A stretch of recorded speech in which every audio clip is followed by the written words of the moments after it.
Бесінші сынып дүниежүзі тарихы 3-ші тақырып неліктен адамдар егіншілік және мал шаруашылығымен айналыса бастады. Адамдар өздерін азық-түлікпен қамтамасыз ету үшін дәнді дақылдар өсіріп, жануарларды қолға үйрете бастайды. Яғни егіншілік пен мал шаруашылығына игереді. Бұл өзгеріс неолиттік төңкеріс деп аталды. Неолит кезеңінде біздің бұрын 5-3 мың жыл аралығында адамдар өмірінде зор өзгеріс болады. Олардың табиғатқа деген тәуелділігі азаяды.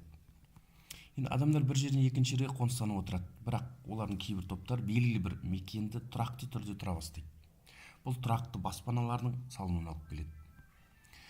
Тастан жасалған еңбек құралдар жетілдіріледі. Адам тасты жарып, үшкерлеуден басқа тасты бұрғылауды, тегістеу және аралап кесуді үйренеді. Егінші үшін қазғыш таяқтың орнына кетпенді, бүгілген ұшы бар таяқшаны пайдалану қолайлы болады. Егінді орақпен жинайды. Дәнді ұнтату үшін дәніккішті пайдаланған. Адамдар қолөнер түрлерін игереді. Азықты дайындау мен сақтау үшін ыдыс қажет болады. Ыдыс аяқ ретінде жануарлардың бас сүйектері, тасбақаның қабығы, ағаш пен тастан ойылған құмыралар қолданылады. Кейін ыдыс жасау үшін жаңа материал саз балшықты пайдалана бастайды. Саз балшықтан жасалған ыдысты күннің көзіне кептіреді. Бірақ кейін адамдар отқа күйдірілген ыдыс төзімді екенін байқайды. Осылайша күйдірілген саз балшықтан жасалған бұйымдар, яғни керамика пайда болады. Әйел адамдар жүннен және өсімдік талшықтарын жіп игерген. Жіптен мата тоқиды. Тоқымашылықтың пайда болуымен қарапайым тоқыма белдігі станок ойлап табылады. Бірлесіп еңбек ету үшін отбасылар рулық қауымға бірікті. Қауымды ақсақал басқаратын. Ол бірлескен жұмыста тәртіпті сақтау мен егінді бөлісін қадағалайтын. Бірнеше рулық қауым тайпаны құрайды. Тайпаға ақсақалдар кеңесі басшылық етті.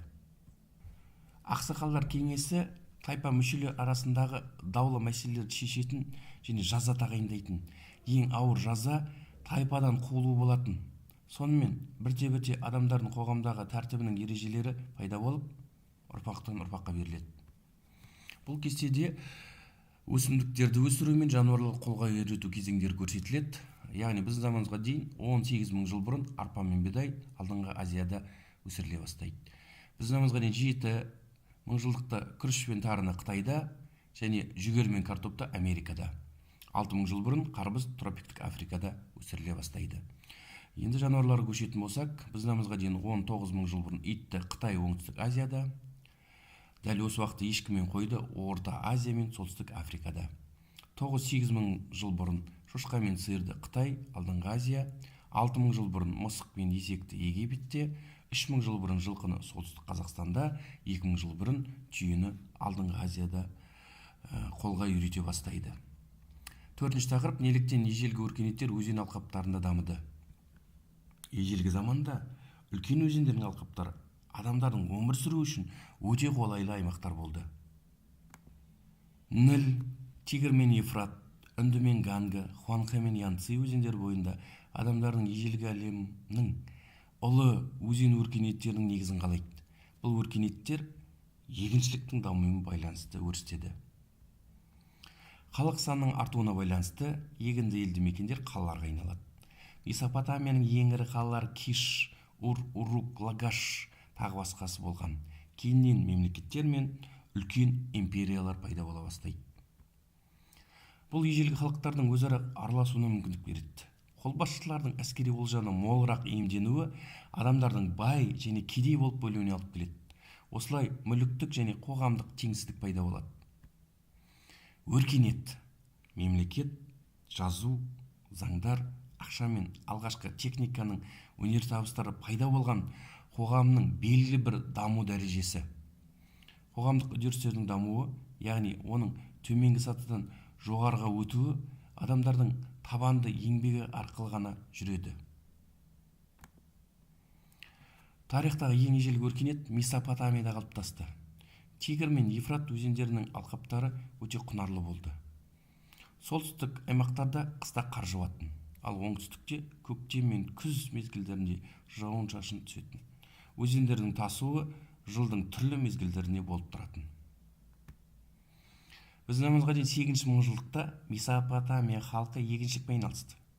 өзендердің тасуынан кейін батпақтар пайда болады. Мыстан жасалған еңбек құралдарының көмегімен адамдар су басқан жерлерді құрғату үшін арықтар қазады. Су қоймасын суға толтыру үшін өзен бойларында тоғандар мен бөгеттер салынады. Қоймадағы суды құрғақшылық мезгілінде егін алқаптарын суаруға пайдаланады. Күрделі суару жүйелерін ирригация деп атайды. Оларды қолдану үшін бүкіл қауым бірлесіп күш жұмсау қажет болды. 5-ші тақырып: өзен алқаптарындағы өркениеттер туралы қалай біле аламыз? Шумерліктерін жазу біздің заманымызға 5-ші мыңжылдықтардан бастап қолданыста болған деп есептеледі. Бірнеше сурет бір сөзді құраған. Ежелгі сурет арқылы жазу әдісі пиктограмма деп аталады. Шумерлікте суреттерді сазбалшық тақтайшаға арнайы таяқшамен ойып салатын. Сондықтан әріптер сына түрінде болған. Жазудың бұндай түрі сына жазу деген атауға ие болды. Шумерліктердің жазуының негізінде финикиялық жазу қалыптасып, нәтижесінде ол ежелгі грек әліпбиінің пайда болуына септігін тигізеді. Суретте бізде балшықтан жасалған тақтайша және судағы берілетін ақпарат. Ежелгі Месопотамия мәдениетінің ұлы ескерткіші Ниневия қаласының патшалық кітапханасынан табылған эпостық поэма болып саналады. Поэма біздің заманымызға дейін 2-ші мыңжылдықтың басында жазылған. Шығарма әйгілі шумерлік батыр Гильгамешке арналған. Ежелгі шумерде алғашқы цилиндр тәріздес мөрлер жасалады. Оның көмегімен белгілі бір затқа өз меншік құқығын кепілдендірді. Алғашқы мөрлер тастан және балшықтан жасалды. Мөрлерді тек патшалар, шенеуніктер мен хатшы қызметшілер ғана пайдаланды. Мөрдің таңбалары сазбалшық тақталарда, ыдыс аяқтарда, киім-кешектер және тағы басқа заттардың бетінен табылды. Мөрлерде салттық және діни көріністер, киелі жануарлар бейнеленіп ойылып салынды. Иесі қайтыс болғанда, оның мөрлері иесімен бірге жерленді. Ең атақты ғибадатхана біздің заманымызға дейін 21-ші ғасырда Ур қаласына салынған. Құрылыс баспалдақ тәрізді мұнара зиккурат түрінде 3 қабаттан құралды. Зиккураттар басқа қалаларда да салынды. Қабаттардың саны 4-тен 7-ге дейін жетті. Мұнараның қабаты да ақ, қара, қызыл, қоңыр және тағы басқа түрлі түстерге боялды. Ғимараттарының күмбезі кейде алтынмен қапталды. Ғибадатхана басқа ғимараттардан террассалардың көгалдандыруымен ерекшеленді.